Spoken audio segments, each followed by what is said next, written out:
Hey there, thanks for joining us this week. It's Alicia and Brian Weber here of Weber Automotive.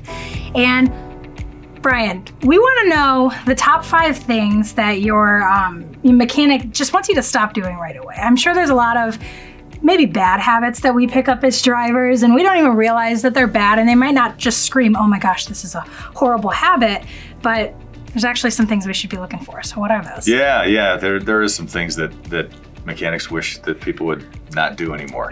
Number one for sure is don't ignore those oil changes, right? Like you're supposed to get the oil changed when the light on the dash tells you to do it. Actually, by the time it comes on, usually it's a little too late. Okay. I mean, honestly, if you really want the engine, the car to last a long time, shorten that interval up. Don't wait until it comes on and then wait even longer.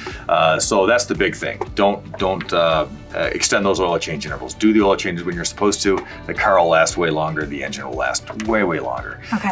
It saves some very inexpensive repairs. The other one is shopping for parts on the internet. Not everybody does this, but some people do. Okay. Why does the repair cost this much when I can buy this part on the internet for X amount of dollars? Well, the reason the parts on the internet, people price shop. And the parts suppliers know that. Yeah. So the parts you get on the internet are going to be the cheapest parts you can buy. Right. For that particular application, that part's going to be the cheapest one you can get. Well, like anything in life, are you really happy with the cheapest thing you can buy for whatever it is that you need? You get what you pay for. It's because it's inferior, right? Yeah. It's a low grade of product.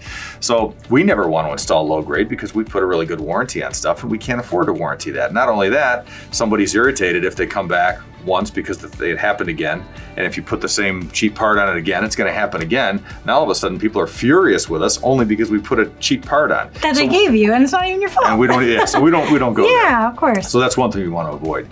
The other thing is if you hear a rattle or squeak or a noise, or the engine doesn't run as smooth as it did, or it's louder than it used to be for some reason, don't ignore that. The longer you ignore any of those problems, the more expensive it gets. Okay. So don't ignore any change in operation, whatever it is, a noise or clunk or steer, or anything like that. Don't ignore it. Okay. Get on it right away.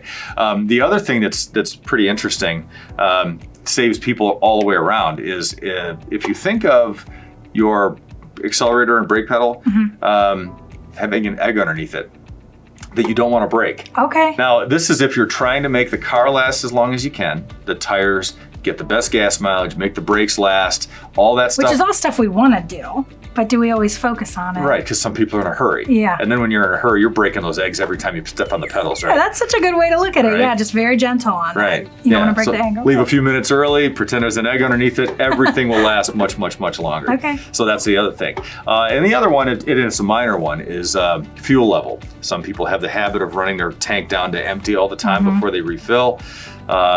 Others will refill at a quarter. That's definitely the best way to go. Okay. Run it down to a quarter and refill. The reason being is the electric fuel pump is in the tank.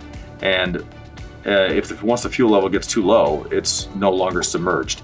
Right. Some of the fuel pump cooling does come from the pump being submerged in gasoline, which is, I know, kind of a weird, scary thing to think about. There's an electric motor submerged in gas, but that's just the way it is. Works, yeah. It's how it works. It works good. But keep the fuel level above a quarter of a tank.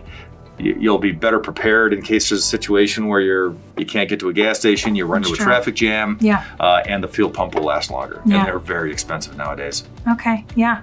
Well, all of those are good. That last one specifically, I think that could speak to myself as well as a lot of others as well. I mean, especially with gas prices right now, you always want to think, I'm going to ride this out until the absolute lowest, but a lot of people probably, including myself, don't realize that could cause damage to their car in the long run, which is going to be probably more expensive than just getting that couple extra gallons of gas. So thank you so much for joining me today and kind of outlining those top 5 habits we should try to avoid. And if you're interested in setting up an appointment with Weber Automotive, make sure that you do so. You can give them a call. Explore the website, weberautomotive.com. We have a ton of videos out there like this where we just talk about topics and services that Weber offers. So make sure that you're checking those out, and we'll see you back here for the next vlog. Thanks. Thanks, Alicia.